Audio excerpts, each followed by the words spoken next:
सवाल है, भरत तिवारी के परिजन के आंसू पोंछने सरकार की ओर से कोई मंत्री क्यों नहीं गया। दूसरा सवाल है, भरत तिवारी के परिजन के आरोप के बाद भी भोजपुर के एसपी का तबादला क्यों नहीं हुआ। ऐसी क्या आफत आन पड़ी थी कि एसडीपीओ राजेश शर्मा को आनन फानन पोस्टिंग दे दी गई। ये तीसरा सवाल है। मुख्यमंत्री जी, जवाब तो आपको भी देना पड़ेगा, आज नहीं तो कल देना तो पड़ेगा, नहीं तो पार्टी आपसे जवाब तलब कर लेगी, ध्यान रखिएगा। मैं हूं सुनील मिश्रा और आप देख रहे हैं जी बिहार झारखंड।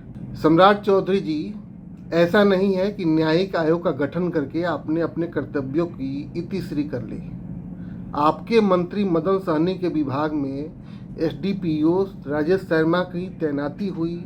वो खुद मान रहे हैं कि यह गलत हुआ है और राजेश शर्मा को जांच पूरी होने तक बैठाना चाहिए था, लेकिन आपकी राज में जीरो टॉलरेंस है ना। जीरो टॉलरेंस केवल भाषणों में नहीं होना चाहिए, दिखना भी चाहिए। इन सब दलीलों से अलग सोशल मीडिया पर पंडित बनाम कुशवाहा की एक अलग जंग छिड़ गई है।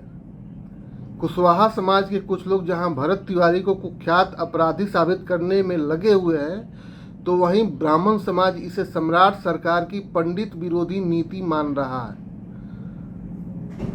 बीजेपी का पारंपरिक और कोर वोटर रहा ब्राह्मण समाज आज ठगा महसूस कर रहा है।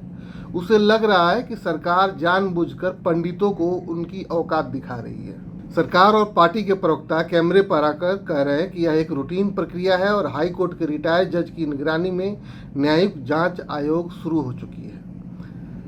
लेकिन कोई भी प्रवक्ता यह नहीं बता पा रहा है कि जिस अधिकारी के खिलाफ हत्या का नामजद मुकदमा दर्ज हो, उसे जांच पूरी होने से पहले इतनी महत्वपूर्ण पोस्टिंग देने की सरकार की ऐसी कौन सी मजबूरी आन पड़ी थी। बीजेपी के वरिष्ठ नेता अश्विनी कुमार चौबे इस एनकाउंटर को सरेआम अवैध बताते हुए पुलिसिया गुंडागर्दी पर सवाल उठा रहे हैं, तो भाजपा की नई नवेली विधायक मैथिली ठाकुर ने भी इस एनकाउंटर को पूरी तरह गलत ठहराया है। हद तो यह है कि भरत तिवारी की मां और भाई चीख चीख कर कह रहे हैं कि भोजपुर के एसपी उन्हें धमका रहे हैं, लेकिन सरकार एसपी का तबादला नहीं कर पा रही है। और तो और सरकार का कोई मंत्री अब तक पीड़ित परिवार के आंसू पोंछने नहीं पहुंचा है।